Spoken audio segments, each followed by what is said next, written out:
Marc, chapitre 1.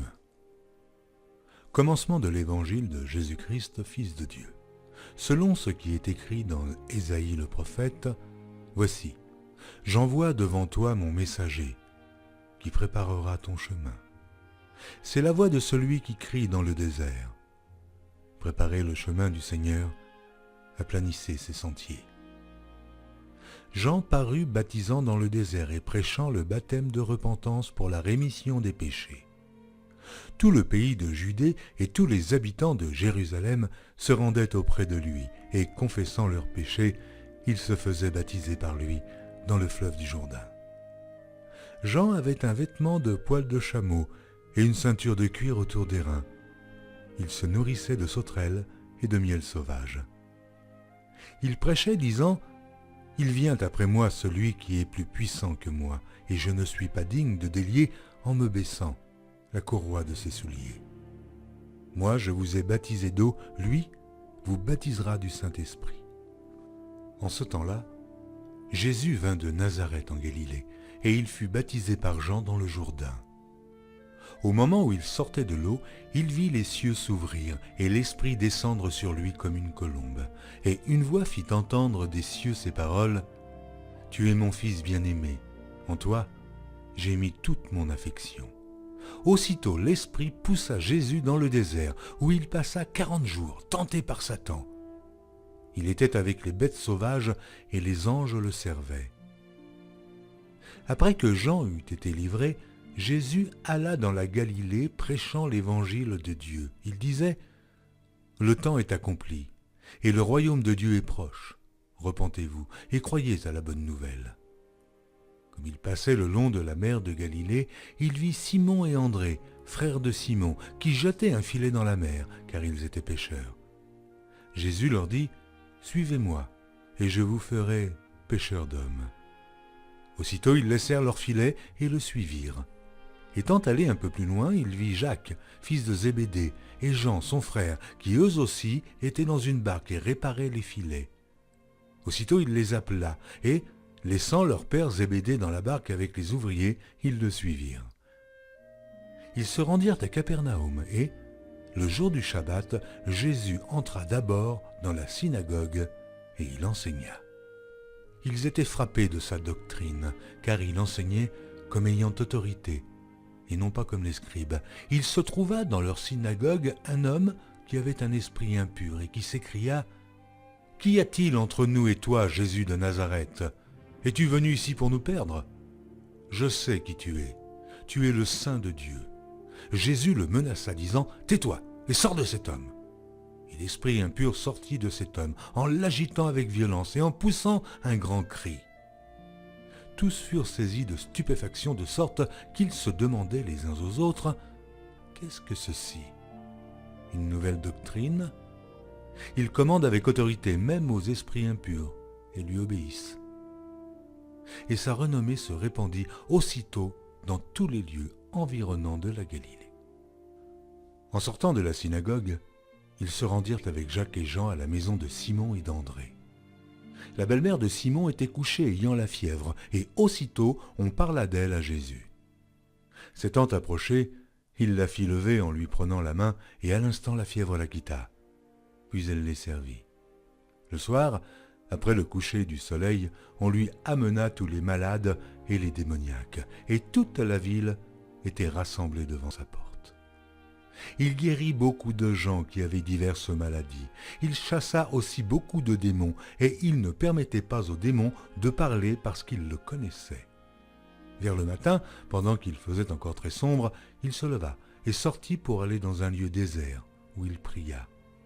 Simon et ceux qui étaient avec lui se mirent à sa recherche, et quand ils l'eurent trouvé, ils lui dirent « Tous te cherchent. » Il leur répondit « Allons ailleurs, dans les bourgades voisines, afin que j'y prêche aussi, car c'est pour cela que je suis sorti. » Et il alla prêcher dans les synagogues par toute la Galilée, et il chassa les démons.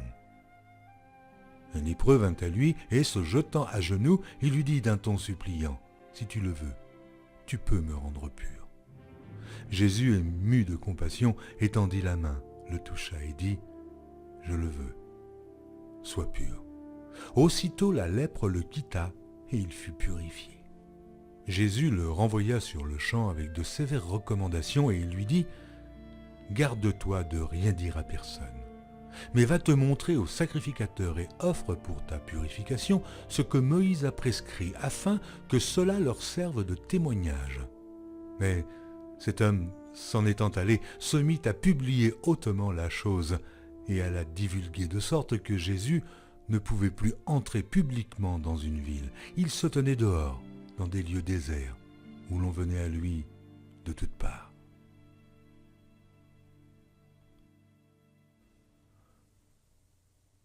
Marc, chapitre 2. Quelques jours après, Jésus revint à Capernaum. On apprit qu'il était à la maison, et il s'assembla un si grand nombre de personnes que l'espace devant la porte ne pouvait plus les contenir. Il leur annonçait la parole. Des gens vinrent à lui, amenant un paralytique porté par 4 hommes. Comme ils ne pouvaient l'aborder à cause de la foule, ils découvrirent le toit de la maison où il était, et ils descendirent par cette ouverture le lit sur lequel le paralytique était couché. Jésus, voyant leur foi, dit au paralytique, « Mon enfant, tes péchés sont pardonnés. » Il y avait là quelques scribes qui étaient assis et qui se disaient au-dedans d'eux, « Comment cet homme parle-t-il ainsi? Il blasphème. Qui peut pardonner les péchés si ce n'est Dieu seul ?» Jésus, ayant aussitôt connu par son esprit ce qu'ils pensaient au-dedans d'eux, leur dit, « Pourquoi avez-vous de telles pensées dans vos cœurs? Lequel est le plus aisé de dire au paralytique, tes péchés sont pardonnés, ou de dire, lève-toi, prends ton lit et marche? Or, afin que vous sachiez que le Fils de l'homme a sur la terre le pouvoir de pardonner les péchés, je te l'ordonne, dit-il au paralytique. Lève-toi, prends ton lit et va dans ta maison. Et à l'instant, il se leva, prit son lit et sortit en présence de tout le monde, de sorte qu'ils étaient tous dans l'étonnement et glorifiaient Dieu, disant, nous n'avons jamais vu rien de pareil. Jésus sortit de nouveau du côté de la mer. Toute la foule venait à lui et il les enseignait. En passant, il vit Lévi, fils d'Alphée, assis au bureau des péages. Il lui dit, « Suis-moi ». Lévi se leva et le suivit. Comme Jésus était à table dans la maison de Lévi, beaucoup de publicains et de gens de mauvaise vie se mirent aussi à table avec lui et avec ses disciples, car ils étaient nombreux et l'avaient suivi. Les scribes et les pharisiens, le voyant manger avec les publicains et les gens de mauvaise vie, dirent à ses disciples, « Pourquoi mange-t-il et boit-il avec les publicains et les gens de mauvaise vie ?» Ce que Jésus ayant entendu, il leur dit, « Ce ne sont pas ceux qui se portent bien qui ont besoin de médecins, mais les malades. Je ne suis pas venu appeler des justes, mais des pécheurs. » Les disciples de Jean et les pharisiens jeûnaient. Ils vinrent dire à Jésus, « Pourquoi les disciples de Jean et ceux des pharisiens jeûnent-ils, tandis que tes disciples ne jeûnent point ?» Jésus leur répondit, « Les amis de l'époux peuvent-ils jeûner pendant que l'époux est avec eux? Aussi longtemps qu'ils ont avec eux l'époux, ils ne peuvent jeûner. Les jours viendront où l'époux leur sera enlevé, et alors ils jeûneront en ce jour-là. Personne ne coud une pièce de drap neuf à un vieil habit. Autrement, la pièce de drap neuf emporterait une partie du vieux, et la déchirure serait pire. Et personne ne met du vin nouveau dans de vieilles outres. Autrement, le vin fait rompre les outres, et le vin et les outres sont perdus. Mais il faut mettre le vin nouveau dans des outres neuves. » Il arriva un jour de Shabbat que Jésus traversa des champs de blé. Ses disciples, chemin faisant, se mirent à arracher des épis. Les pharisiens lui dirent, « Voici, pourquoi font-ils ce qui n'est pas permis pendant le Shabbat ?» Jésus leur répondit, « N'avez-vous jamais lu ce que fit David lorsqu'il fut dans la nécessité et qu'il eut faim, lui et ceux qui étaient avec lui? Comment il entra dans la maison de Dieu du temps du souverain sacrificateur Abiatar et mangea les pains de proposition qu'il n'est permis qu'aux sacrificateurs de manger, et en donna même à ceux qui étaient avec lui. Puis il leur dit, « Le Shabbat a été fait pour l'homme, et non l'homme pour le Shabbat, de sorte que le Fils de l'homme est maître même du Shabbat. »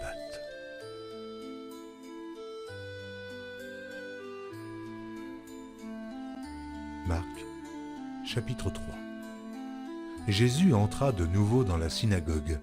Il s'y trouvait un homme qui avait la main sèche. Ils observaient Jésus pour voir s'il le guérirait le jour du Shabbat. C'était afin de pouvoir l'accuser. Il dit à l'homme qui avait la main sèche, « Lève-toi là au milieu. » Puis il leur dit, « Est-il permis le jour du Shabbat de faire du bien ou de faire du mal, de sauver une personne ou de la tuer ?» Mais ils gardèrent le silence. Alors, promenant ses regards sur eux avec indignation et en même temps affligé de l'endurcissement de leur cœur, il dit à l'homme, « Étends ta main. » Il l'étendit et sa main fut guérie. Les pharisiens sortirent et aussitôt ils se consultèrent avec les Hérodiens sur les moyens de le faire périr. Jésus se retira vers la mer avec ses disciples. Une grande multitude le suivit de la Galilée et de la Judée et de Jérusalem et de l'Idumée et d'au-delà du Jourdain et des environs de Tyr et de Sidon. Une grande multitude, apprenant tout ce qu'il faisait, vint à lui. Il chargea ses disciples de tenir toujours à sa disposition une petite barque, afin de ne pas être pressés par la foule. Car comme il guérissait beaucoup de gens, tous ceux qui avaient des maladies se jetaient sur lui pour le toucher. Les esprits impurs, quand ils le voyaient, se prosternaient devant lui et s'écriaient « Tu es le Fils de Dieu !» Mais il leur recommandait très sévèrement de ne pas le faire connaître. Il monta ensuite sur la montagne et appela ceux qu'il voulut, et ils vinrent auprès de lui. Il en établit 12 pour les avoir avec lui et pour les envoyer prêcher avec le pouvoir de chasser les démons. Voici les 12 qu'il établit. Simon, qu'il nomma Pierre, Jacques, fils de Zébédée, et Jean, frère de Jacques, auquel il donna le nom de Boanerges, qui signifie fils du tonnerre, André, Philippe, Barthélemy, Matthieu, Thomas, Jacques, fils d'Alphée, Thaddée, Simon le Cananite, et Judas Iscario, celui qui livra Jésus. Ils se rendirent à la maison, et la foule s'assembla de nouveau, en sorte qu'ils ne pouvaient pas même prendre leur repas. Les parents de Jésus, ayant appris ce qui se passait, vinrent pour se saisir de lui, car ils disaient « Il est hors de sens ». Et les scribes, qui étaient descendus de Jérusalem, dirent « Il est possédé de Béelzébul. C'est par le prince des démons qu'il chasse les démons. » Jésus les appela et leur dit sous forme de parabole « Comment Satan peut-il chasser Satan? Si un royaume est divisé contre lui-même, ce royaume ne peut subsister. Et si une maison est divisée contre elle-même, cette maison ne peut subsister.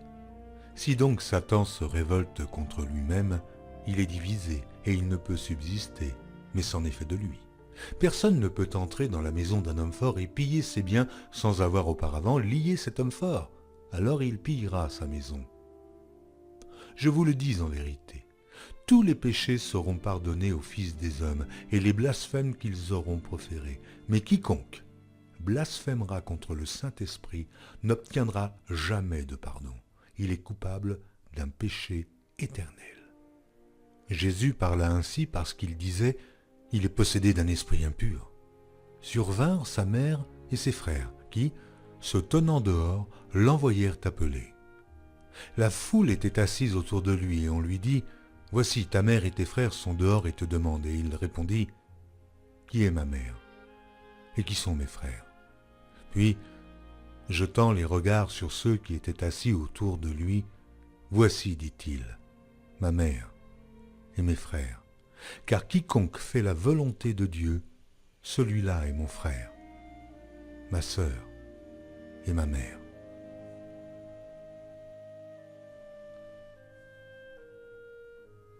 Marc, chapitre 4. Jésus se mit de nouveau à enseigner au bord de la mer.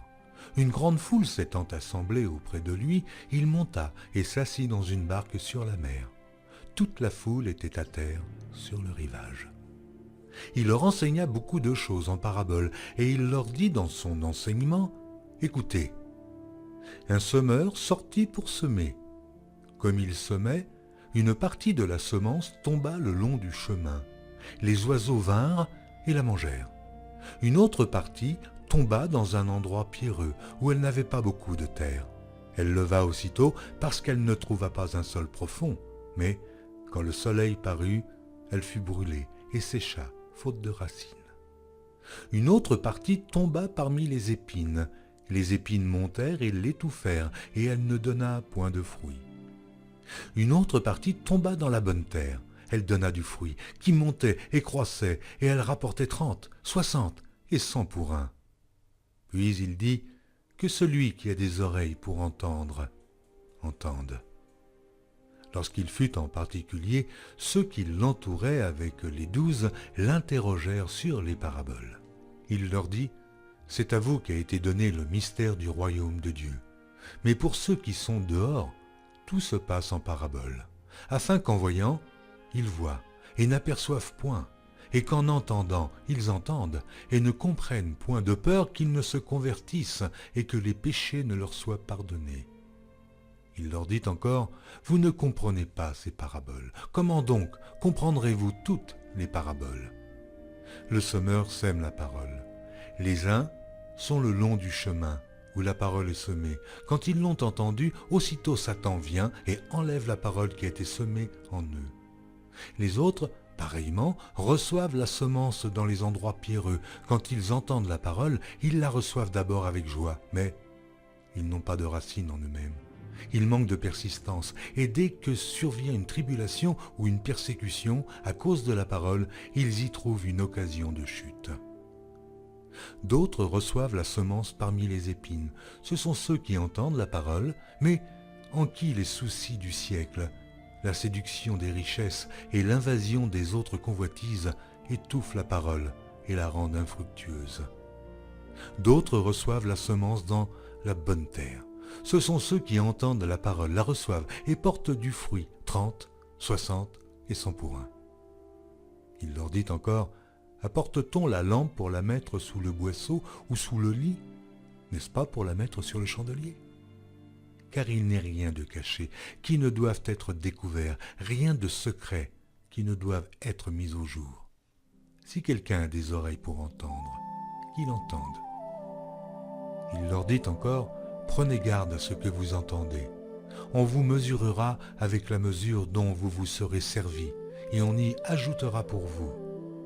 Car on donnera à celui qui a, mais à celui qui n'a pas, on ôtera même ce qu'il a. » Il dit encore, « Il en est du royaume de Dieu comme quand un homme jette de la semence en terre.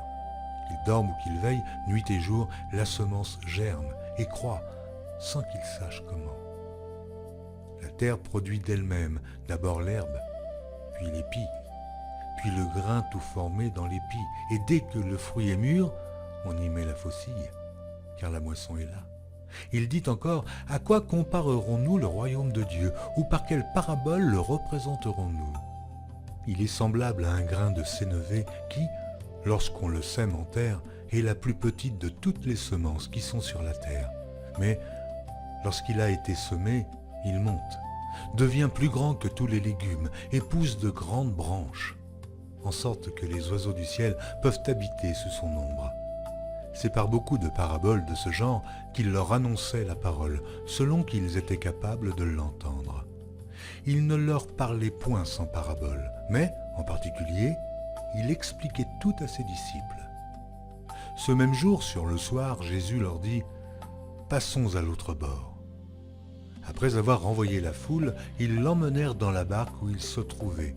Il y avait aussi d'autres barques avec lui. Il s'éleva un grand tourbillon, et les flots se jetaient dans la barque, au point qu'elle se remplissait déjà. Et lui, il dormait à la poupe sur le coussin. Ils le réveillèrent et lui dirent, « Maître, ne t'inquiètes-tu pas de ce que nous périssons ?» S'étant réveillé, il menaça le vent et la mer. « Silence, tais-toi !» Et le vent cessa, et il y eut un grand calme. Puis il leur dit, « Pourquoi avez-vous ainsi peur? Comment n'avez-vous point de foi ?» Ils furent saisis d'une grande frayeur, et ils se dirent les uns aux autres, « Quel est donc celui-ci, à qui obéissent même le vent et la mer ?» Marc, chapitre 5. Ils arrivèrent à l'autre bord de la mer, dans le pays des Gadaréniens. Aussitôt que Jésus fut hors de la barque, il vint au-devant de lui un homme sortant des sépulcres et possédé d'un esprit impur. Cet homme avait sa demeure dans les sépulcres et personne ne pouvait plus le lier, même avec une chaîne. Car souvent il avait eu les fers aux pieds et avait été lié de chaînes, mais il avait rompu les chaînes et brisé les fers, et personne n'avait la force de le dompter. Il était sans cesse nuit et jour dans les sépulcres et sur les montagnes, criant et se meurtrissant avec des pierres. Ayant vu Jésus de loin, il accourut, se prosterna devant lui et s'écria d'une voix forte, « Qu'y a-t-il entre moi et toi, Jésus, fils du Dieu Très-Haut ? Je t'en conjure, au nom de Dieu, ne me tourmente pas. » Car Jésus lui disait, « Sors de cet homme, esprit impur. » Et il lui demanda, « Quel est ton nom ?»« Légion est mon nom, lui répondit-il, car nous sommes plusieurs. » Et il le priait instamment de ne pas les envoyer hors du pays. Il y avait là, vers la montagne, un grand troupeau de pourceaux qui paissaient. Et les démons le prièrent, disant, « Envoie-nous dans ces pourceaux, afin que nous entrions en eux. » Il le leur permit. Et les esprits impurs sortirent, entrèrent dans les pourceaux, et le troupeau se précipita des pentes escarpées dans la mer. Il y en avait environ 2000, et ils se noyèrent dans la mer. Ceux qui les faisaient paître s'enfuirent et répandirent la nouvelle dans la ville et des campagnes.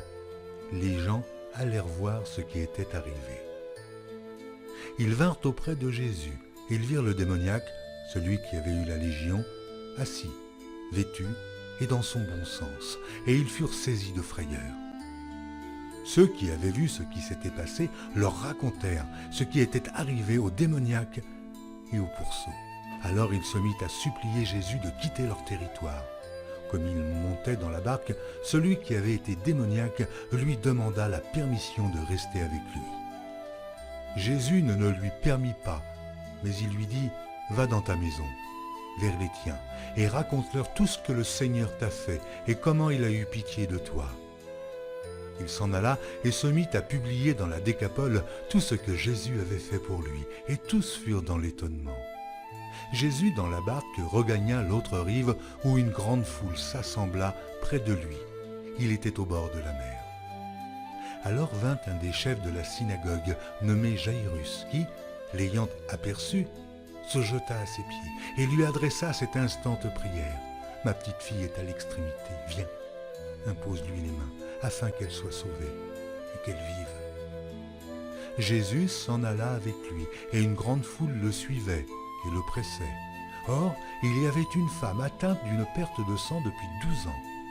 Elle avait beaucoup souffert entre les mains de plusieurs médecins. Elle avait dépensé tout ce qu'elle possédait, et elle n'avait éprouvé aucun soulagement, mais était allée plutôt en empirant. Ayant entendu parler de Jésus, elle vint dans la foule par derrière et toucha son vêtement, car elle disait, « Si je puis seulement toucher ses vêtements, je serai guérie. » Au même instant, la perte de sang s'arrêta, et elle sentit dans son corps qu'elle était guérie de son mal.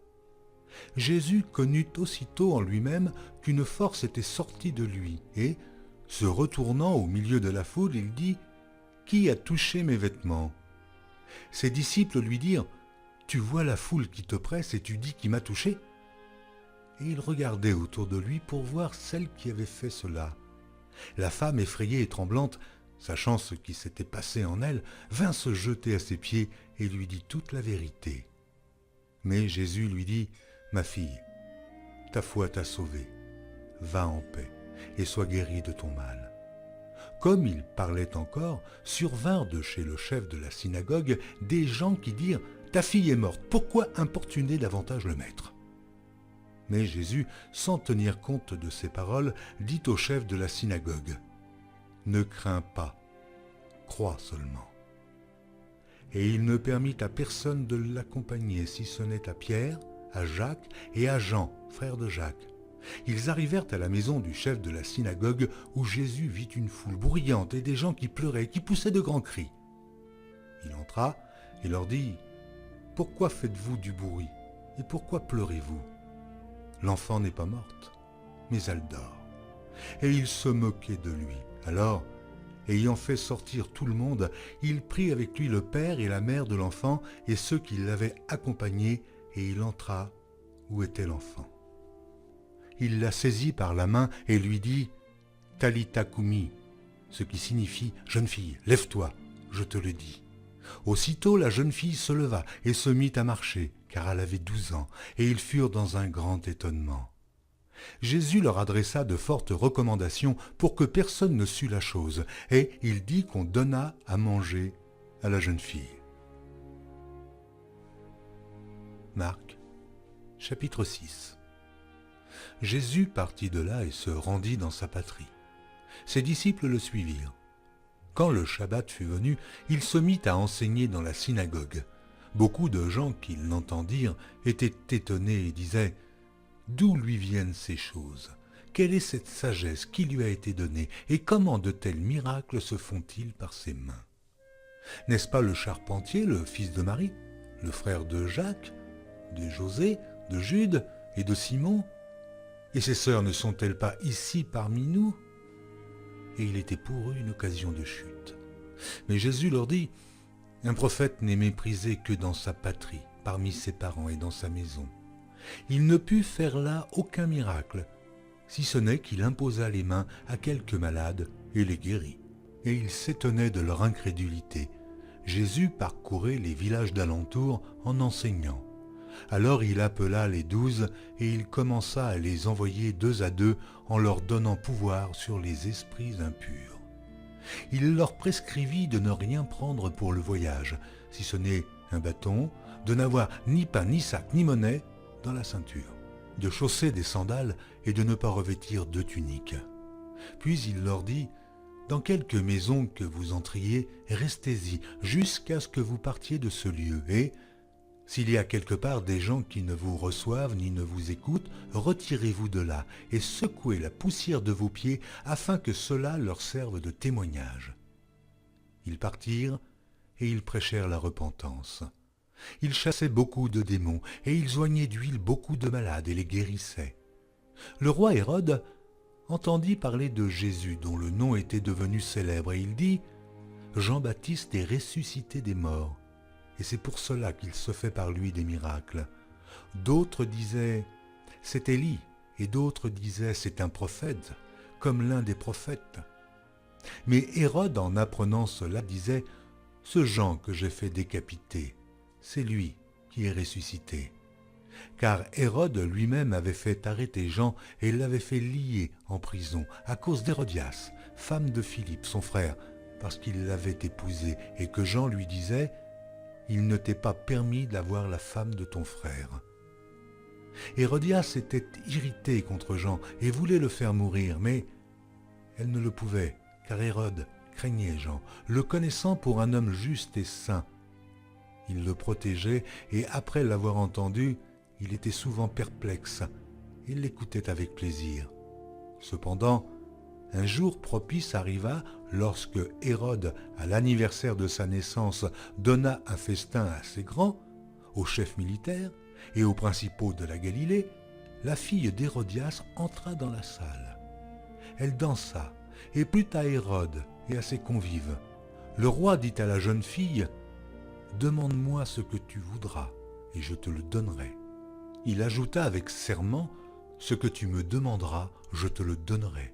Fût-ce la moitié de mon royaume. » Étant sortie, elle dit à sa mère « Que demanderai-je » Et sa mère répondit « La tête de Jean-Baptiste. » Elle s'empressa de rentrer aussitôt vers le roi et lui fit cette demande « Je veux que tu me donnes à l'instant, sur un plat, la tête de Jean-Baptiste. » Le roi fut attristé, mais à cause de ses serments et des convives, il ne voulut pas lui faire un refus. Il envoya sur le champ un garde avec ordre d'apporter la tête de Jean-Baptiste. Le garde alla décapiter Jean dans la prison et apporta la tête sur un plat. Il la donna à la jeune fille et la jeune fille la donna à sa mère. Les disciples de Jean, ayant appris cela, vinrent prendre son corps et le mirent dans un sépulcre. Les apôtres s'étant rassemblés auprès de Jésus, lui racontèrent tout ce qu'ils avaient fait et tout ce qu'ils avaient enseigné. Jésus leur dit « venez à l'écart dans un lieu désert et reposez-vous un peu, car il y avait beaucoup d'allants et de venants, et ils n'avaient même pas pris le temps de manger. Ils partirent donc dans une barque pour aller à l'écart dans un lieu désert. Beaucoup de gens les virent s'en aller, et ils les reconnurent, et de toutes les villes on accourut à pied, et on les devança au lieu où ils se rendaient.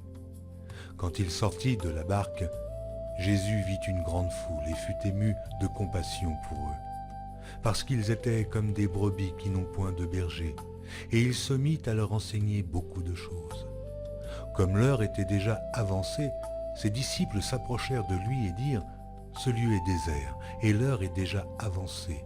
Renvoie-les, afin qu'ils aillent dans les campagnes et dans les villages des environs pour s'acheter de quoi manger. » Jésus leur répondit « Donnez-leur vous-même à manger. » Mais ils lui dirent « Irions-nous acheter des pains pour 200 deniers et leur donnerions-nous à manger ?» Il leur dit « Combien avez-vous de pain ? Allez voir. » Et ils s'en assurèrent et répondirent « 5 et 2 poissons. » Alors il leur commanda de les faire tous asseoir par groupes sur l'herbe verte, et ils s'assirent par rangées de 100 et de 50. Il prit les 5 pains et les 2 poissons, et, levant les yeux vers le ciel, il rendit grâce. Puis il rompit les pains, et il les donna aux disciples, afin qu'ils les distribuassent à la foule. Il partagea aussi les 2 poissons entre tous. Tous mangèrent et furent rassasiés. Et l'on emporta 12 paniers, pleins de morceaux de pain et de ce qui restait des poissons. Ceux qui avaient mangé les pains étaient 5000 hommes. Aussitôt après, il obligea ses disciples à monter dans la barque et à passer avant lui de l'autre côté, vers Bethsaïda, pendant que lui-même renverrait la foule. Quand il l'eut renvoyé, il s'en alla sur la montagne pour prier. Le soir étant venu, la barque était au milieu de la mer et Jésus était seul à terre. Il vit qu'ils avaient beaucoup de peine à ramer, car le vent leur était contraire. À la 4e veille de la nuit environ, il alla vers eux, marchant sur la mer, et il voulait les dépasser. Quand ils le virent marcher sur la mer, ils crurent que c'était un fantôme, et ils poussèrent des cris. Car ils le voyaient tous, et ils étaient troublés. Aussitôt Jésus leur parla et leur dit « Rassurez-vous, c'est moi, n'ayez pas peur. » Puis il monta vers eux dans la barque, et le vent cessa.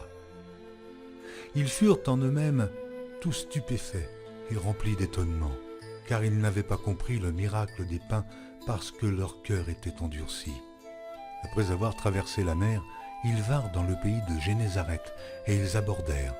Quand ils furent sortis de la barque, les gens, ayant aussitôt reconnu Jésus, parcoururent tous les environs, et l'on se mit à apporter les malades sur des lits, partout où l'on apprenait qu'il était. En quelques lieux qu'il arriva dans les villages, dans les villes ou dans les campagnes, on mettait les malades sur les places publiques, et on le priait de leur permettre seulement de toucher le bord de son vêtement, et tous ceux qui le touchaient étaient guéris. Marc, chapitre 7. Les pharisiens et quelques scribes venus de Jérusalem s'assemblèrent auprès de Jésus. Ils virent quelques-uns de ses disciples prendre leur repas avec des mains impures, c'est-à-dire non lavées. Or les pharisiens et tous les juifs ne mangent pas sans s'être lavés soigneusement les mains, conformément à la tradition des anciens. Et quand ils reviennent de la place publique, ils ne mangent qu'après s'être purifiés. Oh, ils ont encore beaucoup d'autres observances traditionnelles, comme le lavage des coupes, des cruches et des vases d'airain.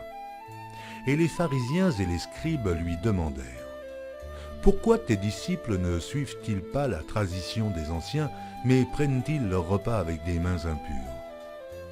Jésus leur répondit « Hypocrite, Ésaïe a bien prophétisé sur vous, ainsi qu'il est écrit « Ce peuple m'honore des lèvres, mais son cœur est éloigné de moi.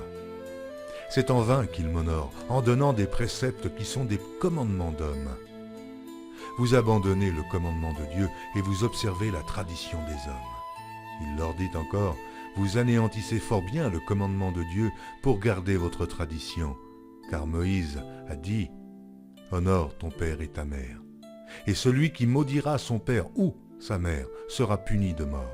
Mais vous, vous dites, si un homme dit à son père ou à sa mère, ce dont j'aurais pu t'assister est corban, c'est-à-dire une offrande à Dieu, vous ne le laissez plus rien faire pour son père ou pour sa mère, annulant ainsi la parole de Dieu par votre tradition que vous avez établie, et vous faites beaucoup d'autres choses semblables.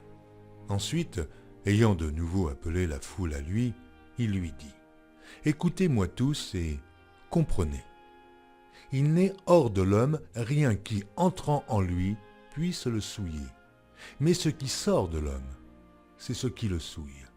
Si quelqu'un a des oreilles pour entendre, qu'il entende. » Lorsqu'il fut entré dans la maison, loin de la foule, ses disciples l'interrogèrent sur cette parabole.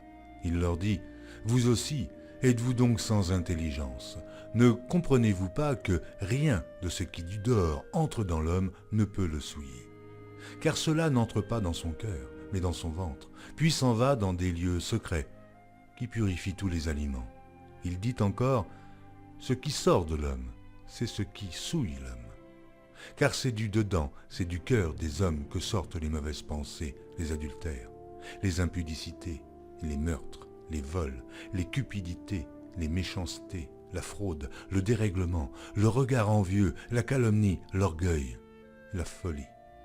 Toutes ces choses sont mauvaises et sortent du dedans et souillent l'homme. » Jésus étant parti de là, s'en alla dans le territoire de Tyr et de Sidon. Il entra dans une maison désirant que personne ne le sût, mais il ne put rester caché.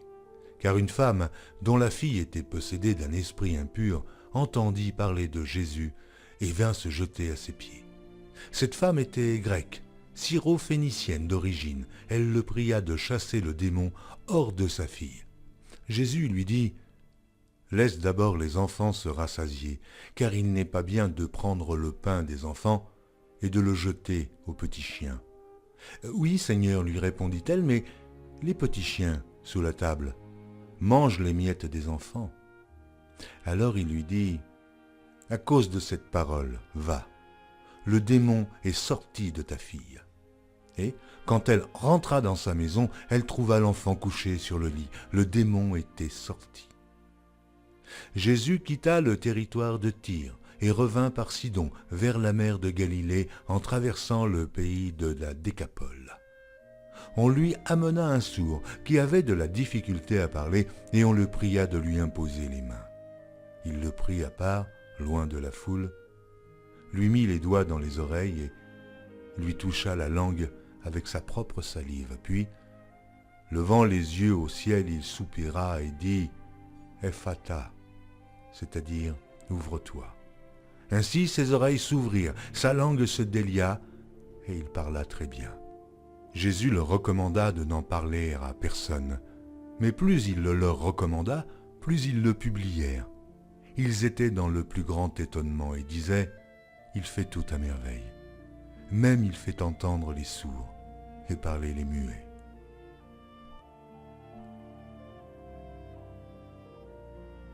Marc, chapitre 8. En ces jours-là, une foule nombreuse s'étant de nouveau réunie et n'ayant pas de quoi manger, Jésus appela les disciples et leur dit, « Je suis ému de compassion pour cette foule, car voilà 3 jours qu'ils sont près de moi, et ils n'ont rien à manger. Si je les renvoie chez eux à jeun, les forces leur manqueront en chemin, car quelques-uns d'entre eux sont venus de loin. » Ses disciples lui répondirent, « Comment pourrait-on les rassasier de pain ici, dans un lieu désert ?» Jésus leur demanda, « Combien avez-vous de pain ?» 7, répondit-il. Alors il fit asseoir la foule par terre, prit les 7 pains et, après avoir rendu grâce, il les rompit et les donna à ses disciples pour les distribuer. Et ils les distribuèrent à la foule. Il avait encore quelques petits poissons et Jésus, ayant rendu grâce, les fit aussi distribuer. Ils mangèrent et furent rassasiés, et l'on emporta 7 corbeilles pleines de morceaux qui restaient. Ils étaient environ 4000 hommes. Ensuite, Jésus les renvoya. Aussitôt, il monta dans la barque avec ses disciples et se rendit dans la contrée de Dalmanuta. Les pharisiens survinrent, se mirent à discuter avec Jésus et, pour l'éprouver, lui demandèrent un signe venant du ciel. Jésus, soupirant profondément en son esprit, dit « Pourquoi cette génération demande-t-elle un signe? Je vous le dis en vérité, il ne sera point donné de signe à cette génération. » Puis il les quitta et remonta dans la barque pour passer sur l'autre bord. Les disciples avaient oublié de prendre des pains. Il n'en avait qu'un seul avec eux dans la barque. Jésus leur fit cette recommandation.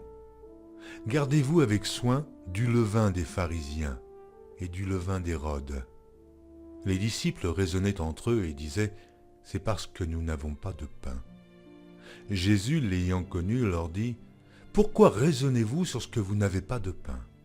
Êtes-vous encore sans intelligence et ne comprenez-vous pas? Avez-vous le cœur endurci? Ayant des yeux, ne voyez-vous pas? Ayant des oreilles, n'entendez-vous pas? Et n'avez-vous point de mémoire? Quand j'ai rompu les 5 pains pour les 5000 hommes, combien de paniers pleins de morceaux avez-vous emportés? 12, lui répondirent-ils. Et quand j'ai rompu les 7 pains pour les 4000 hommes, combien de corbeilles pleines de morceaux avez-vous emportés? 7, répondirent-ils. Et il leur dit, ne comprenez-vous pas encore? Ils se rendirent à Bethsaïda et on amena vers Jésus un aveugle qu'on le pria de toucher.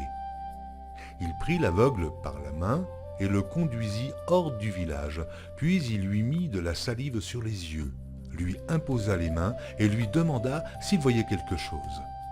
Il regarda et dit, « J'aperçois les hommes, mais j'en vois comme des arbres et qui marchent. » Jésus lui mit de nouveau les mains sur les yeux et, quand l'aveugle regarda fixement, il fut guéri et vit tout distinctement. Alors Jésus le renvoya dans sa maison en disant « N'entre pas au village. » Jésus s'en alla avec ses disciples dans les villages de Césarée de Philippe et il leur posa en chemin cette question « Qui dit-on que je suis ?» Ils répondirent « Jean-Baptiste, les autres Élie, les autres l'un des prophètes, et vous, leur demanda-t-il, qui dites-vous que je suis? Pierre lui répondit, tu es le Christ.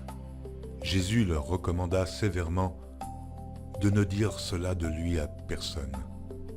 Alors il commença à leur apprendre qu'il fallait que le Fils de l'homme souffrit beaucoup, qu'il fût rejeté par les anciens, par les principaux sacrificateurs et par les scribes, qu'il fut mis à mort et qu'il ressuscita 3 jours après. Il leur disait ces choses ouvertement, et Pierre, l'ayant pris à part, se mit à le reprendre. Mais Jésus, se retournant et regardant ses disciples, réprimanda Pierre et dit, « Arrière de moi, Satan, car tu ne conçois pas les choses de Dieu, tu n'as que des pensées humaines. » Puis, ayant appelé la foule avec ses disciples, il leur dit, « Si quelqu'un veut venir après moi, qu'il renonce à lui-même, qu'il se charge de sa croix et qu'il me suive. Car celui qui voudra sauver sa vie la perdra, mais celui qui perdra sa vie à cause de moi et de la bonne nouvelle la sauvera. Et que sert-il à un homme de gagner tout le monde s'il perd son âme? Que donnerait un homme en échange de son âme? Car quiconque aura honte de moi et de mes paroles, au milieu de cette génération adultère et pécheresse, le Fils de l'homme aussi aura honte de lui quand il viendra dans la gloire de son Père avec les saints anges. Marc, chapitre 9. Il leur dit encore, « Je vous le dis en vérité, quelques-uns de ceux qui sont ici ne mourront point, qu'ils n'aient vu le royaume de Dieu venir avec puissance. » 6 jours après, Jésus prit avec lui Pierre, Jacques et Jean, et il les conduisit seuls à l'écart sur une haute montagne. Il fut transfiguré devant eux. Ses vêtements devinrent resplendissants et d'une telle blancheur qu'il n'est pas de foulon sur la terre qui puisse blanchir ainsi. Élie et Moïse leur apparurent, s'entretenant avec Jésus.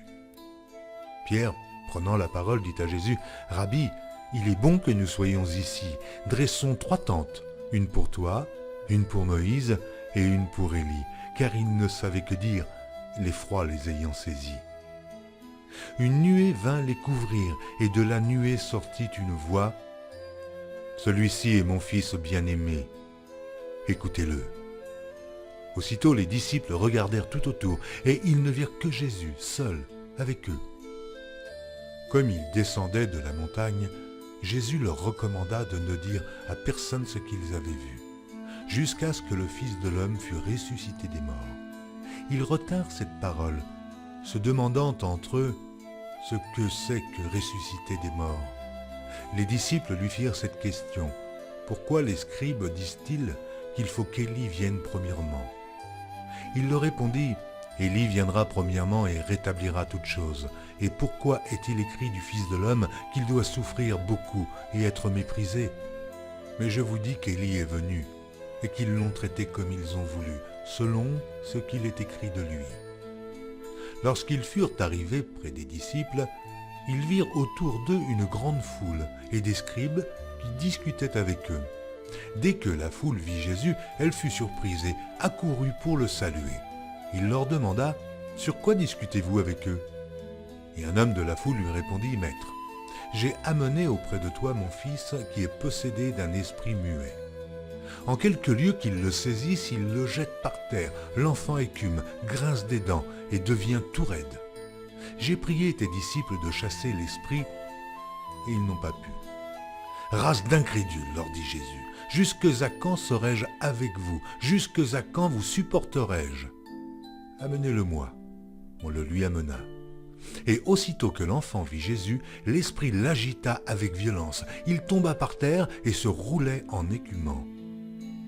Jésus demanda au Père, « Combien y a-t-il de temps que cela lui arrive ?» « Depuis son enfance, répondit-il. Et souvent l'esprit l'a jeté dans le feu et dans l'eau pour le faire périr.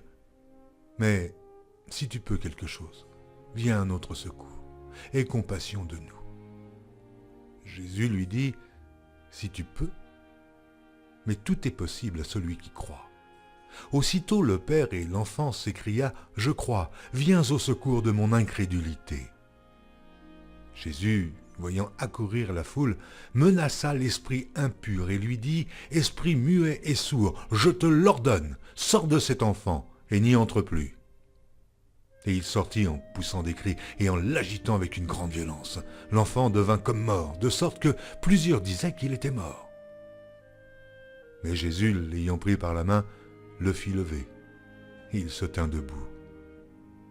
Quand Jésus fut entré dans la maison, ses disciples lui demandèrent en particulier « Pourquoi n'avons-nous pu chasser cet esprit ?»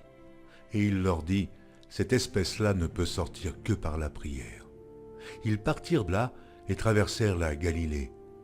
Jésus ne voulait pas qu'on le sût, car il enseignait ses disciples et il leur dit « Le Fils de l'homme sera livré entre les mains des hommes. Ils le feront mourir et 3 jours après qu'il aura été mis à mort, il ressuscitera. » Mais les disciples ne comprenaient pas cette parole et ils craignaient de l'interroger. Ils arrivèrent à Capernaum. Lorsqu'il fut dans la maison, Jésus leur demanda « De quoi discutiez-vous en chemin ?» Mais ils gardèrent le silence car en chemin, ils avaient discuté entre eux pour savoir qui était le plus grand.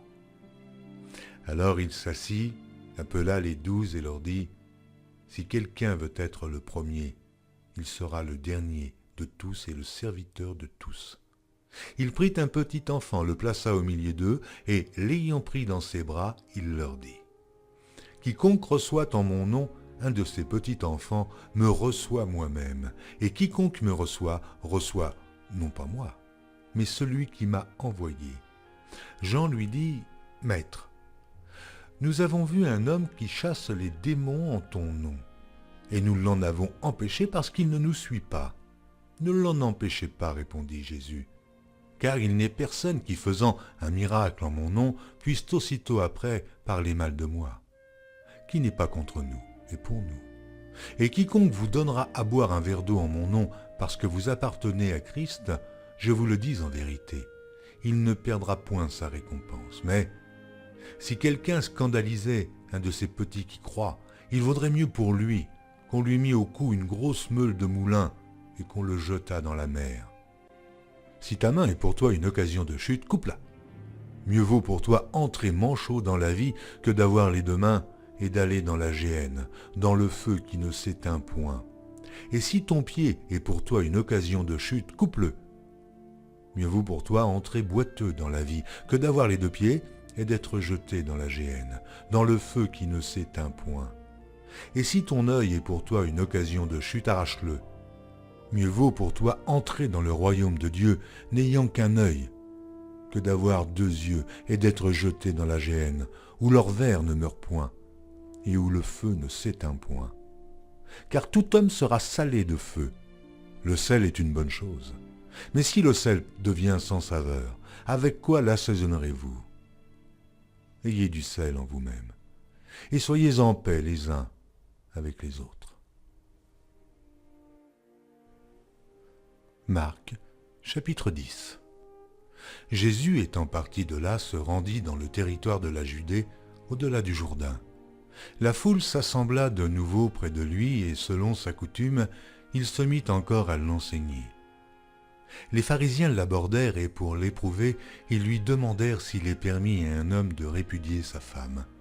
Il leur répondit, « Que vous a prescrit Moïse ?» Moïse, dirent-ils, a permis d'écrire une lettre de divorce et de répudier. Et Jésus leur dit, « C'est à cause de la dureté de votre cœur que Moïse vous a donné ce précepte. Mais au commencement de la création, Dieu fit l'homme et la femme. C'est pourquoi l'homme quittera son père et sa mère et s'attachera à sa femme, et les deux deviendront une seule chair. Ainsi, ils ne sont plus deux, mais ils sont une seule chair. Que l'homme donc ne sépare pas ce que Dieu a joint. » Lorsqu'ils furent dans la maison, les disciples l'interrogèrent encore là-dessus. Il leur dit, « Celui qui répudie sa femme et qui en épouse une autre commet un adultère à son égard.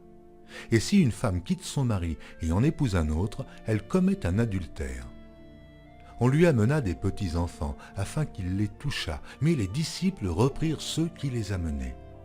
Jésus, voyant cela, fut indigné et leur dit, « Laissez venir à moi les petits-enfants et ne les en empêchez pas, car le royaume de Dieu est pour ceux qui leur ressemblent. Je vous le dis en vérité, quiconque ne recevra pas le royaume de Dieu comme un petit enfant n'y entrera point. » Puis il les prit dans ses bras et les bénit, en leur imposant les mains. Comme Jésus se mettait en chemin, un homme accourut et se jetant à genoux devant lui, « Bon maître, lui demanda-t-il, que dois-je faire pour hériter la vie éternelle ?» Jésus lui dit, « Pourquoi m'appelles-tu bon? Il n'y a de bon que Dieu seul. Tu connais les commandements. Tu ne commettras point d'adultère, tu ne tueras point, tu ne déroberas point, tu ne diras point de faux témoignages, tu ne feras tort à personne, honore ton père et ta mère. » Il lui répondit, « Maître, j'ai observé toutes ces choses dès ma jeunesse. » Jésus, l'ayant regardé, l'aima et lui dit, « Il te manque une chose. Va, vends tout ce que tu as, donne-le aux pauvres, et tu auras un trésor dans le ciel, puis viens et suis-moi. » Mais, affligé de cette parole, cet homme s'en alla tout triste, car il avait de grands biens. Jésus, regardant autour de lui, dit à ses disciples qu'il sera difficile à ceux qui ont des richesses d'entrer dans le royaume de Dieu. Les disciples furent étonnés de ce que Jésus parlait ainsi et, reprenant, il leur dit, « Mes enfants, il est difficile à ceux qui se confient dans les richesses d'entrer dans le royaume de Dieu. Il est plus facile à un chameau de passer par le trou d'une aiguille qu'à un riche d'entrer dans le royaume de Dieu. » Les disciples furent encore plus étonnés et ils se dirent les uns aux autres, « Et qui peut être sauvé ?»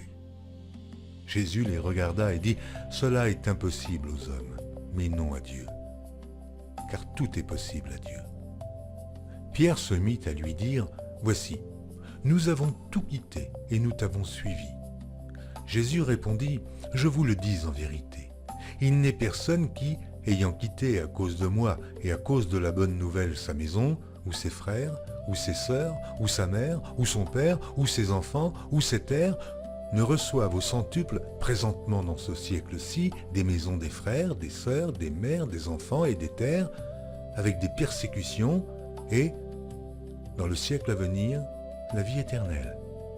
Plusieurs des premiers seront les derniers, et plusieurs des derniers seront les premiers.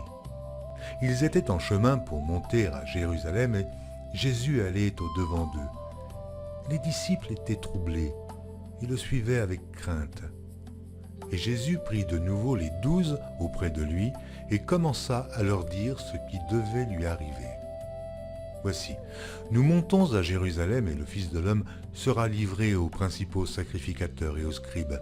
Ils le condamneront à mort et ils le livreront aux païens qui se moqueront de lui, cracheront sur lui, le battront de verge et le feront mourir. Et 3 jours après, il ressuscitera. Les fils de Zébédée, Jacques et Jean, s'approchèrent de Jésus et lui dirent « Maître, nous voudrions que tu fisses pour nous ce que nous te demanderons. » Il leur dit « Que voulez-vous que je fasse pour vous ?»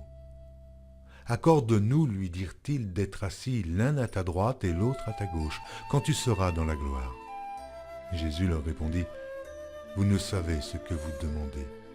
Pouvez-vous boire la coupe que je dois boire, ou être baptisé du baptême dont je dois être baptisé ?» Nous le pouvons, dirent-ils. Et Jésus leur répondit, « Il est vrai que vous boirez la coupe que je dois boire, et que vous serez baptisés du baptême dont je dois être baptisé. Mais pour ce qui est d'être assis à ma droite ou à ma gauche, cela ne dépend pas de moi, et ne sera donné qu'à ceux à qui cela est réservé. » Les 10, ayant entendu cela, commencèrent à s'indigner contre Jacques et Jean. Jésus les appela et leur dit, « Vous savez que ceux qu'on regarde comme les chefs des nations les tyrannisent et que les grands les dominent. Il n'en est pas de même au milieu de vous. Mais quiconque veut être grand parmi vous, qu'il soit votre serviteur, et quiconque veut être le premier parmi vous, qu'il soit l'esclave de tous. Car le Fils de l'homme est venu, non pour être servi, mais pour servir et donner sa vie, comme la rançon de plusieurs. » Ils arrivèrent à Jéricho, et lorsque Jésus en sortit avec ses disciples et une assez grande foule, le fils de Timée, Bartimée, mendiant, aveugle, était assis au bord du chemin. Il entendit que c'était Jésus de Nazareth et il se mit à crier « Fils de David, Jésus, aie pitié de moi !» Plusieurs le reprenaient pour le faire taire, mais il criait beaucoup plus fort « Fils de David, aie pitié de moi !» Jésus s'arrêta et dit « Appelez-le. » Ils appelèrent l'aveugle en lui disant « Prends courage, lève-toi, il t'appelle. » L'aveugle jeta son manteau et se levant d'un bond, vint vers Jésus. Jésus, prenant la parole, lui dit « Que veux-tu que je fasse ?» « Rabouni, lui répondit l'aveugle, que je recouvre la vue. » Et Jésus lui dit « Va, ta foi t'a sauvé. » Aussitôt il recouvra la vue et suivit Jésus dans le chemin.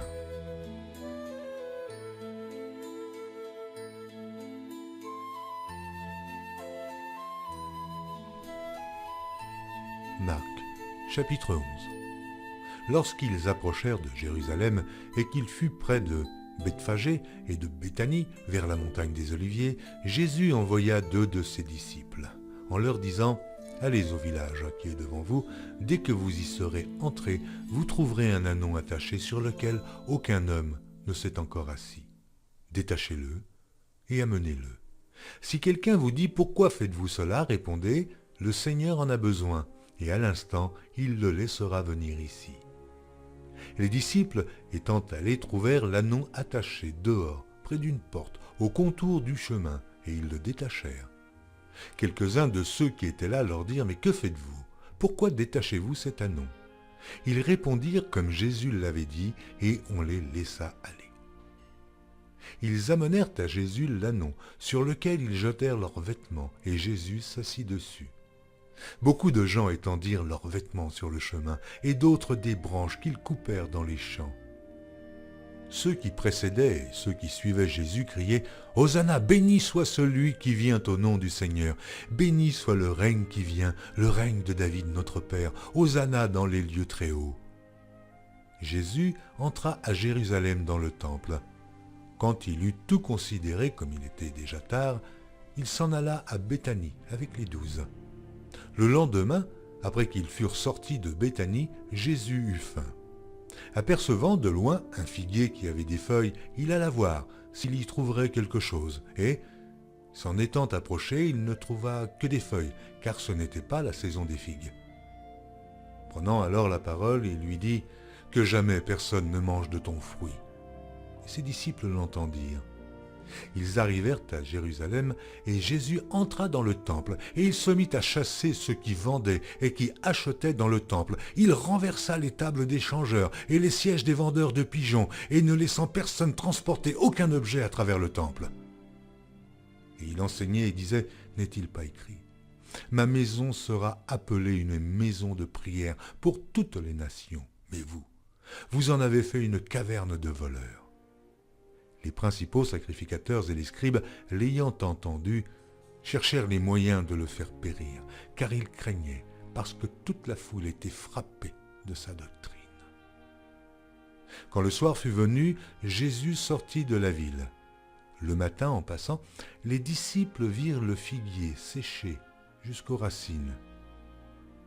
Pierre, se rappelant ce qui s'était passé, dit à Jésus, « Rabbi, regarde le figuier que tu as maudit, a séché. » Jésus prit la parole et leur dit, « Ayez foi en Dieu.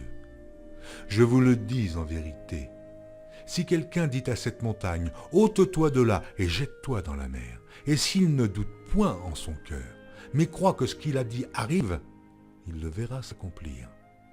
C'est pourquoi je vous dis, tout ce que vous demanderez en priant, croyez que vous l'avez reçu, et vous le verrez s'accomplir.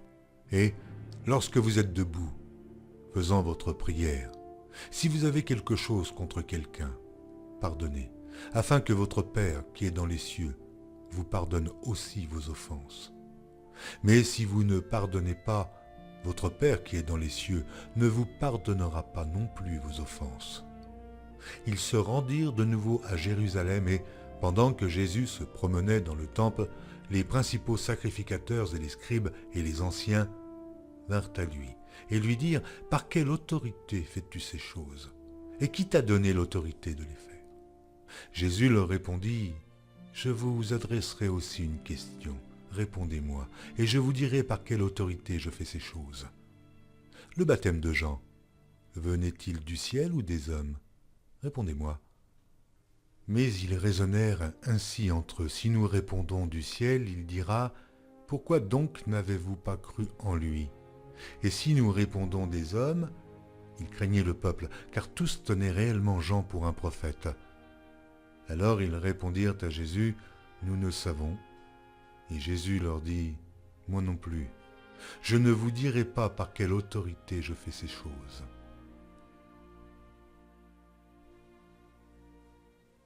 Marc, chapitre 12. Jésus se mit ensuite à leur parler en parabole. Un homme planta une vigne. Il l'entoura d'une haie, creusa un pressoir et bâtit une tour. Puis il la ferma à des vignerons et quitta le pays. Au temps de la récolte, il envoya un serviteur vers les vignerons pour recevoir d'eux une part du produit de la vigne. S'étant saisis de lui, ils le battirent et le renvoyèrent à vide. Il envoya de nouveau vers eux un autre serviteur. Ils le frappèrent à la tête et l'outragèrent. Il en envoya un troisième qu'ils tuèrent, puis plusieurs autres qu'ils battirent ou tuèrent. Il avait encore un fils bien-aimé. Il l'envoya vers eux, le dernier, en disant « Ils auront du respect pour mon fils. » Mais ces vignerons dirent entre eux « Voici l'héritier, venez, tuons-le, et l'héritage sera à nous. » Et ils se saisirent de lui, le tuèrent et le jetèrent hors de la vigne. Maintenant, que fera le maître de la vigne? Il viendra, fera périr les vignerons et il donnera la vigne à d'autres. N'avez-vous pas lu cette parole de l'Écriture?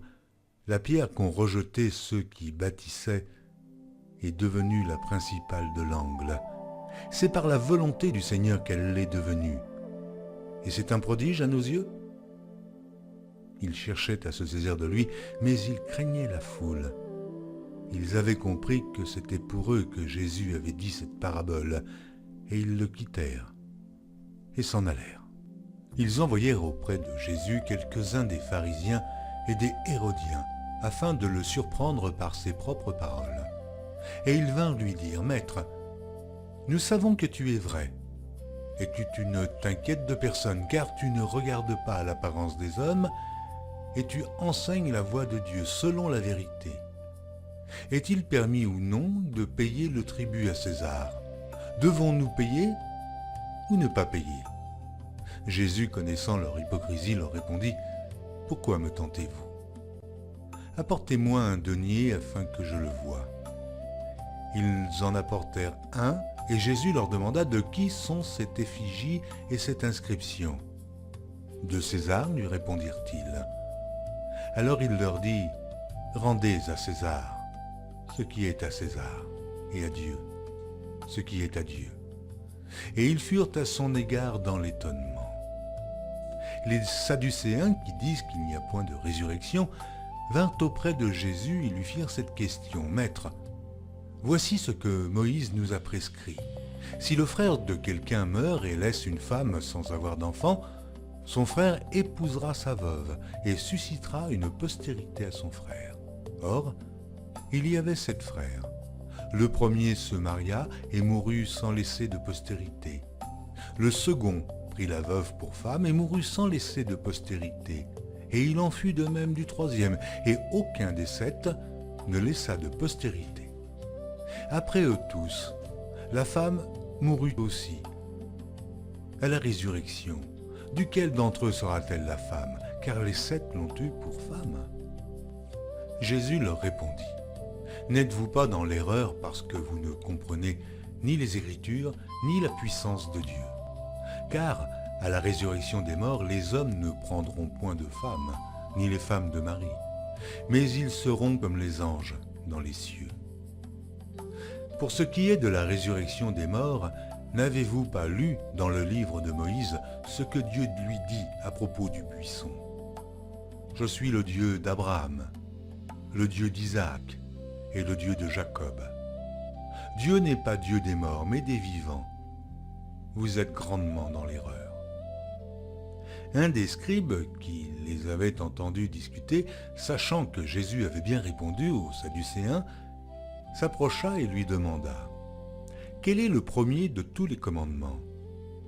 Jésus répondit, « Voici le premier. Écoute, Israël, le Seigneur, notre Dieu est l'unique Seigneur, et tu aimeras le Seigneur ton Dieu de tout ton cœur, de toute ton âme, de toute ta pensée et de toute ta force. Voici le second. Tu aimeras ton prochain comme toi-même. Il n'y a pas d'autre commandement plus grand que cela. » Le scribe lui dit, « Bien, maître, tu as dit avec vérité que Dieu est unique et qu'il n'y en a point d'autre que lui, et que l'aimer de tout son cœur, de toute sa pensée, de toute son âme et de toute sa force, et aimer son prochain comme soi-même, c'est plus que tous les holocaustes et tous les sacrifices. » Jésus, voyant qu'il avait répondu avec intelligence, lui dit, « Tu n'es pas loin du royaume de Dieu. » Et personne n'osa pu lui proposer de questions. Jésus, continuant à enseigner dans le temple, dit, « Comment les scribes disent-ils que le Christ est fils de David? David lui-même, animé par l'Esprit Saint, a dit, « Le Seigneur a dit à mon Seigneur, assieds-toi à ma droite, jusqu'à ce que je fasse de tes ennemis ton marchepied. » David lui-même l'appelle Seigneur. Comment donc est-il son fils? Et une grande foule l'écoutait avec plaisir. Il leur disait dans son enseignement, « Gardez-vous des scribes, qui aiment à se promener en robe longue et à être salués dans les places publiques, qui recherchent les premiers sièges dans les synagogues et les premières places dans les festins, qui dévorent les maisons des veuves et qui font pour l'apparence de longues prières. Ils seront jugés plus sévèrement. » Jésus, s'étant assis vis-à-vis du tronc, regardait comment la foule y mettait de l'argent. Plusieurs riches mettaient beaucoup. Il vint aussi une pauvre veuve. Elle y mit 2 petites pièces, faisant un quart de sou. Alors Jésus, ayant appelé ses disciples, leur dit, « Je vous le dis en vérité, cette pauvre veuve a donné plus qu'aucun de ceux qui ont mis dans le tronc, car tous ont mis de leur superflu. Mais elle a mis de son nécessaire, tout ce qu'elle possédait, tout ce qu'elle avait pour vivre. Marc, chapitre 13. Lorsque Jésus sortit du temple, un de ses disciples lui dit « Maître, regarde quelle pierre et quelle construction !» Jésus lui répondit « Vois-tu ces grandes constructions ?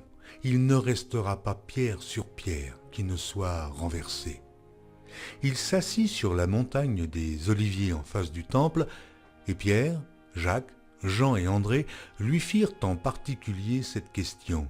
« Dis-nous quand cela arrivera-t-il, et à quel signe connaîtra-t-on que toutes ces choses vont s'accomplir ?»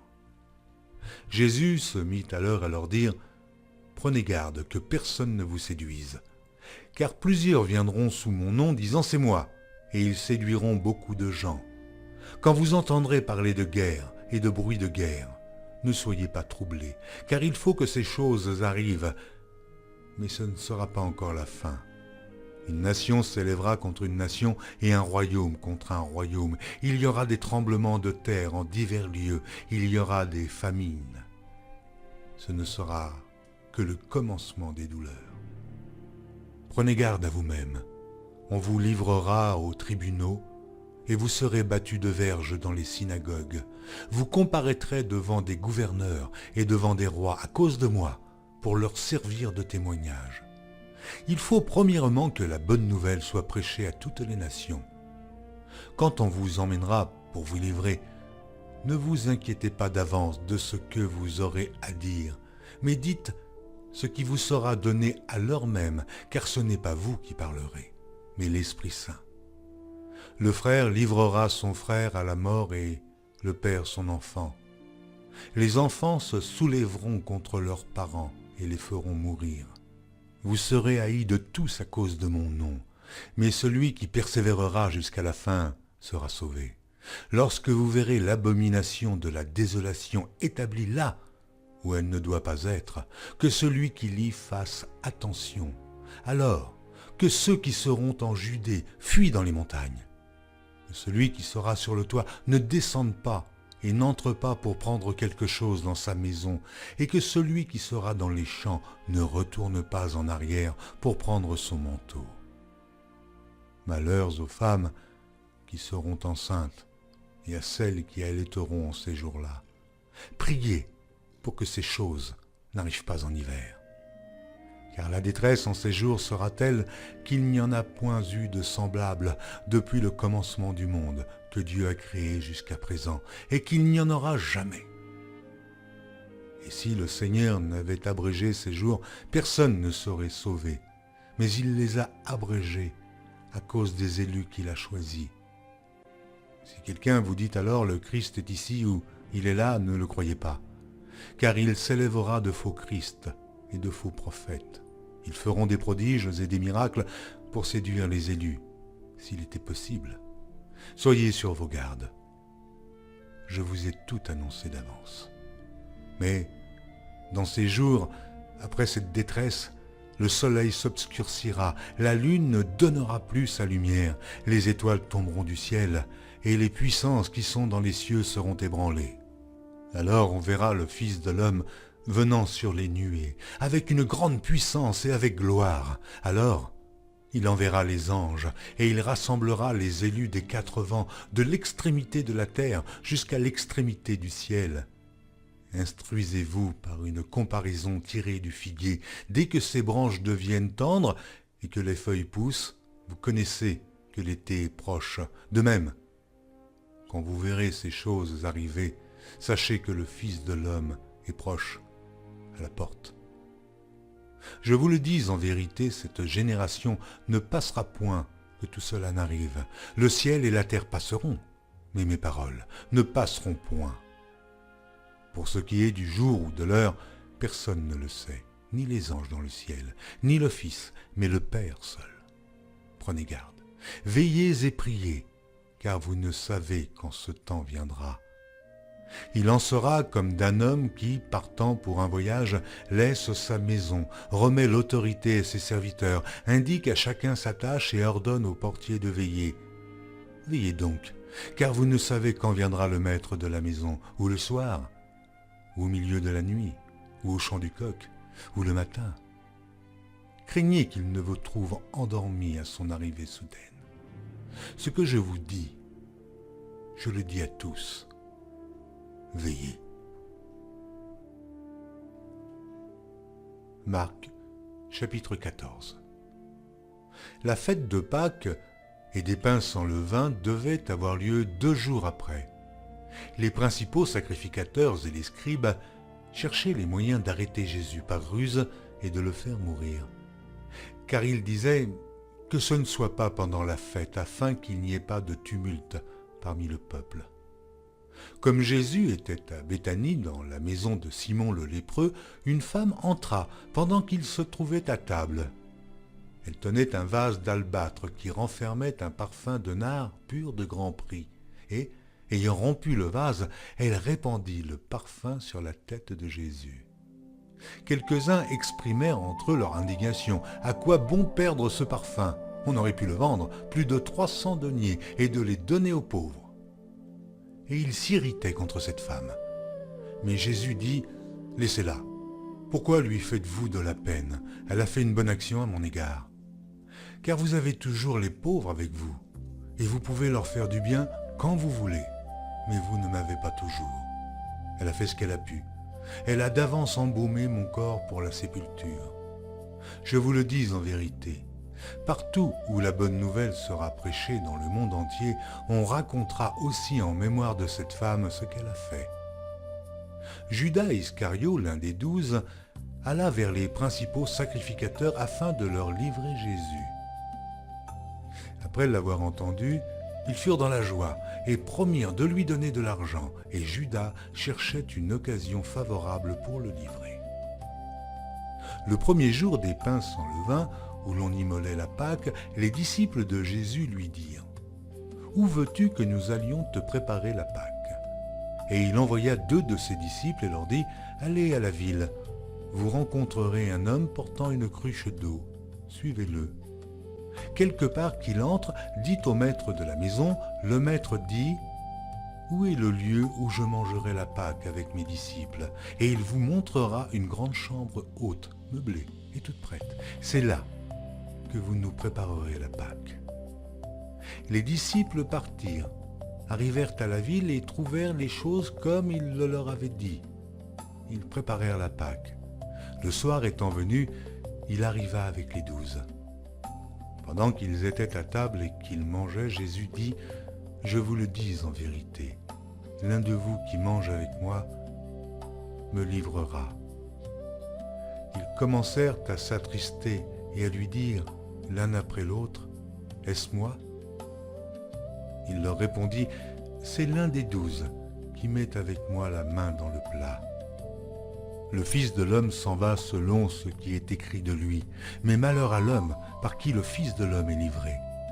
Mieux vaudrait pour cet homme qu'il ne fût pas né. » Pendant qu'il mangeait, Jésus prit du pain et, après avoir rendu grâce, il le rompit et le leur donna en disant « Prenez, ceci est mon corps. » Il prit ensuite une coupe, et après avoir rendu grâce, il la leur donna, et ils burent tous.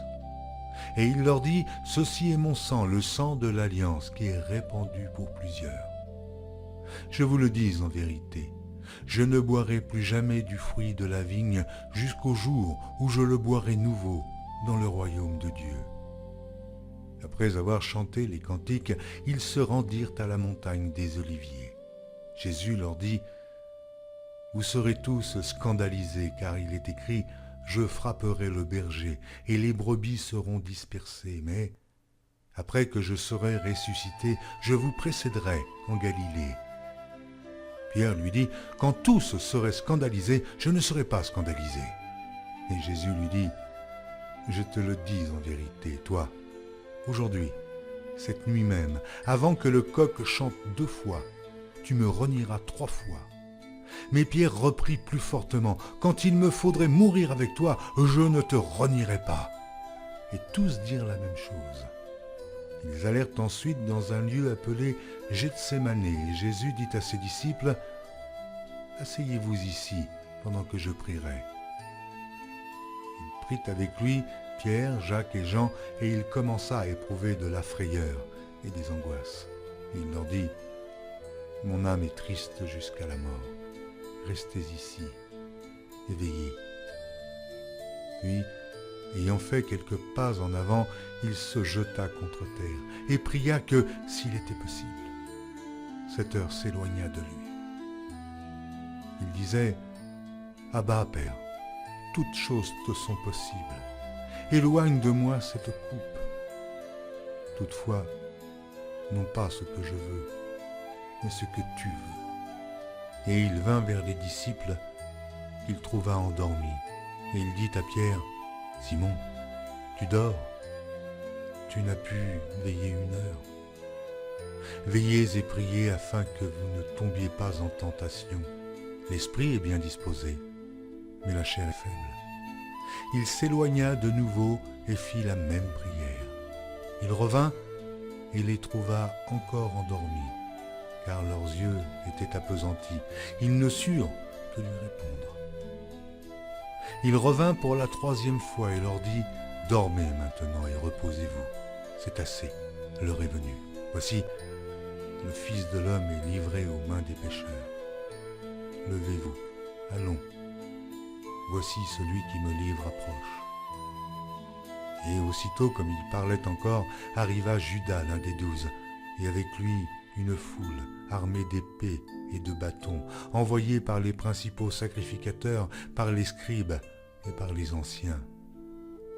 Celui qui le livrait leur avait donné ce signe. « Celui que je baiserai, c'est lui. Saisissez-le et emmenez-le sûrement. » Dès qu'il fut arrivé, il s'approcha de Jésus, disant « Rabbi !» et il le baisa. Alors, ces gens mirent la main sur Jésus et le saisirent. Un de ceux qui étaient là, tirant l'épée, frappa le serviteur du souverain sacrificateur et lui emporta l'oreille.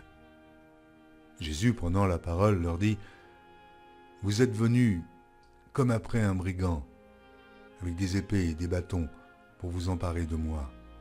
J'étais tous les jours parmi vous, enseignant dans le temple, et vous ne m'avez pas saisi. Mais c'est afin que les Écritures soient accomplies. » Alors tous l'abandonnèrent et prirent la fuite. Un jeune homme le suivait, et n'ayant sur le corps qu'un drap, on se saisit de lui, mais il lâcha son vêtement et se sauva tout nu.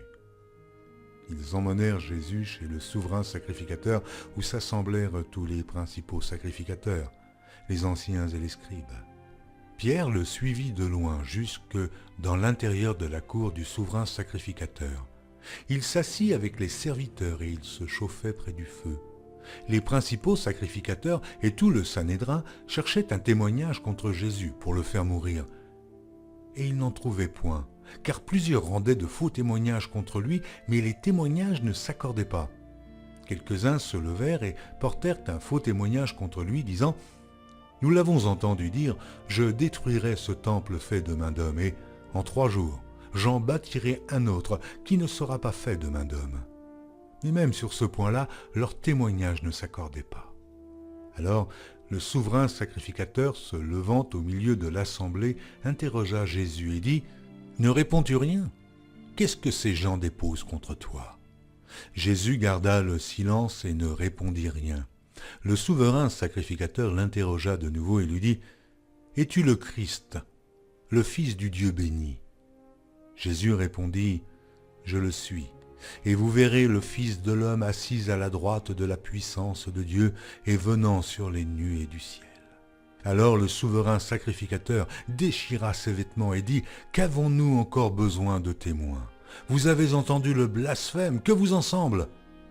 Et tous le condamnèrent comme méritant la mort. Et quelques-uns se mirent à cracher sur lui, à lui voiler le visage et à le frapper à coups de poing en lui disant « Devine !» Et les serviteurs le reçurent en lui donnant des soufflets.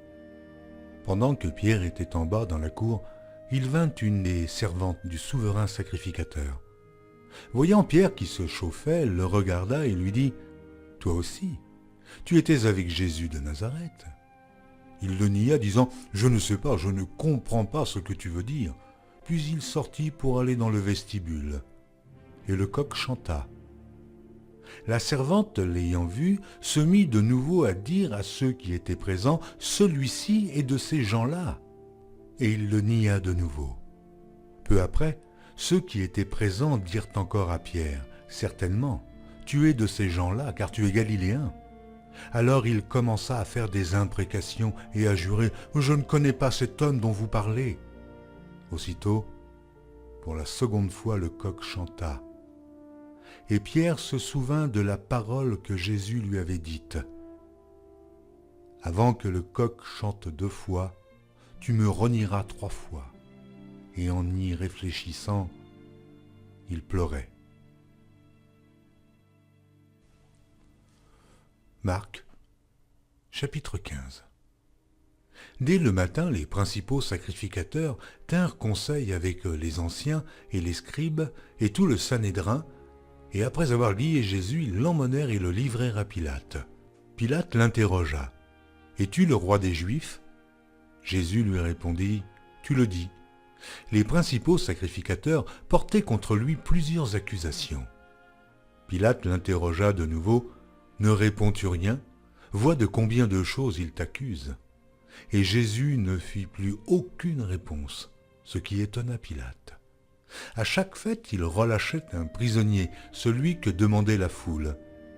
Il y avait en prison un nommé Barabbas avec ses complices, pour un meurtre qu'il avait commis dans une sédition.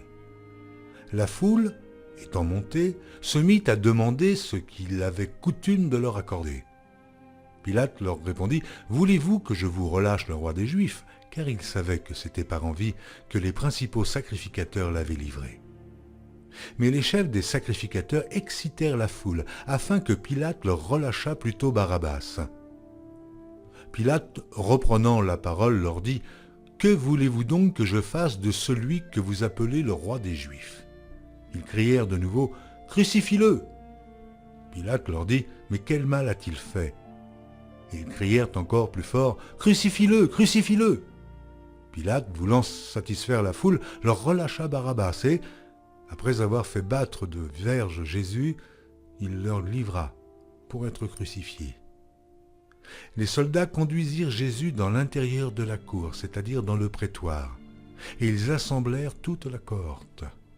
Ils le revêtirent de pourpre et posèrent sur sa tête une couronne d'épines qu'ils avaient tressée. Puis ils se mirent à le saluer. « Salut, roi des Juifs !» Et ils lui frappaient la tête avec un roseau, crachaient sur lui, et, fléchissant les genoux, ils se prosternaient devant lui. Après s'être ainsi moqués de lui, ils lui ôtèrent la pourpre, lui remirent ses vêtements et l'emmenèrent pour le crucifier. Ils forcèrent à porter la croix de Jésus un passant qui revenait des champs, Simon de Cyrène, père d'Alexandre et de Rufus, et ils conduisirent Jésus au lieu nommé Golgotha, ce qui signifie lieu du crâne. Ils lui donnèrent à boire du vin mêlé de myrrhe, mais il ne le prit pas. Ils le crucifièrent et se partagèrent ses vêtements en tirant au sort pour savoir ce que chacun aurait. C'était la 3e heure quand ils le crucifièrent. L'inscription indiquant le sujet de sa condamnation portait ces mots, « Le roi des Juifs ». Ils crucifièrent avec lui 2 brigands, l'un à sa droite et l'autre à sa gauche. Ainsi fut accompli ce que dit l'Écriture. Il a été mis au nombre des malfaiteurs. Les passants l'injuriaient et secouaient la tête en disant « Et toi, qui détruis le temple et qui le rebâtit en 3 jours? Sauve-toi toi-même en descendant de la croix. » Les principaux sacrificateurs aussi, avec les scribes, se moquaient entre eux et disaient « Il a sauvé les autres et il ne peut se sauver lui-même.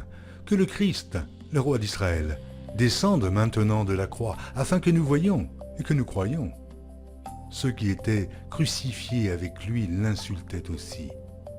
La 6e heure étant venue, il y eut des ténèbres sur toute la terre, jusqu'à la 9e heure. Et à la 9e heure, Jésus s'écria d'une voix forte, « Eloi, Eloi, lama sabachthani » ce qui signifie mon Dieu, pourquoi m'as-tu abandonné ?» Quelques-uns de ceux qui étaient là, l'ayant entendu dire « Voici, il appelle Élie ». Et l'un d'eux courut remplir une éponge de vinaigre, et l'ayant fixé à un roseau, il lui donna à boire en disant « Laissez, voyons si Élie viendra le descendre. » Mais Jésus, ayant poussé un grand cri, expira. Le voile du temple se déchira en deux, depuis le haut jusqu'en bas.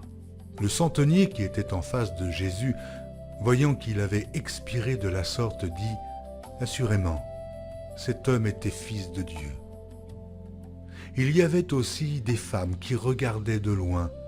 Parmi elles était Marie de Magdala, Marie, mère de Jacques le mineur, et de José et Salomé, qui le suivaient et le servaient lorsqu'ils étaient en Galilée, et plusieurs autres qui étaient montés avec lui à Jérusalem. Le soir étant venu, comme c'était la préparation, c'est-à-dire la veille du Shabbat, arriva Joseph d'Arimathée, conseiller de distinction, qui lui-même attendait aussi le royaume de Dieu. Il osa se rendre vers Pilate pour demander le corps de Jésus. Pilate s'étonna qu'il fût mort si tôt, fit venir le centenier et lui demanda s'il était mort depuis longtemps. S'en étant assuré par le centenier, il donna le corps à Joseph. Et Joseph, ayant acheté un linceul, descendit Jésus de la croix, l'enveloppa du linceul et le déposa dans un sépulcre taillé dans le roc. Puis il roula une pierre à l'entrée du sépulcre. Marie de Magdala et Marie, mère de José, regardaient où on le mettait. Marc, chapitre 16. Lorsque le Shabbat fut passé, Marie de Magdala, Marie, mère de Jacques et Salomé, achetèrent des aromates afin d'aller embaumer Jésus.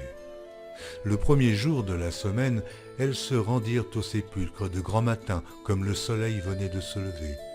Elles disaient entre elles, « Mais qui nous roulera la pierre loin de l'entrée du sépulcre ?» Et, levant les yeux, elles aperçurent que la pierre, qui était très grande, avait été roulée.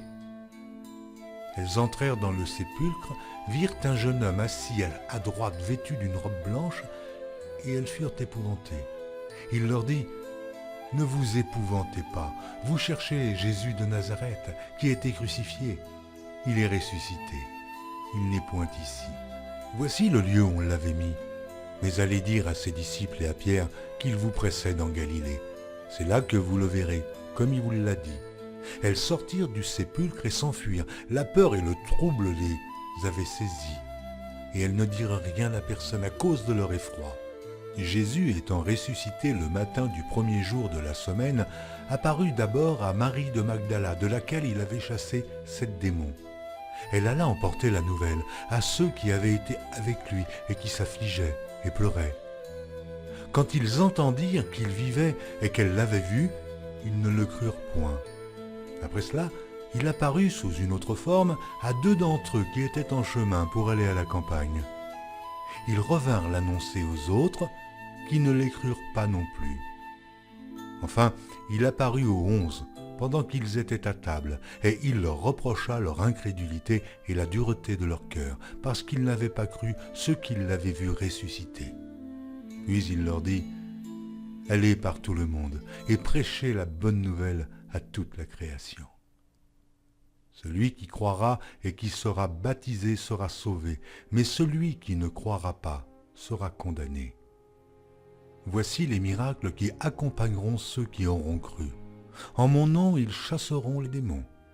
Ils parleront de nouvelles langues. Ils saisiront des serpents. S'ils boivent quelque breuvage mortel, ils ne leur feront point de mal. Ils imposeront les mains aux malades, et les malades seront guéris. » Le Seigneur, après leur avoir parlé, fut enlevé au ciel, et il s'assit à la droite de Dieu. Et ils s'en allèrent prêcher partout. Le Seigneur travaillait avec eux et confirmait la parole par les miracles qui l'accompagnaient.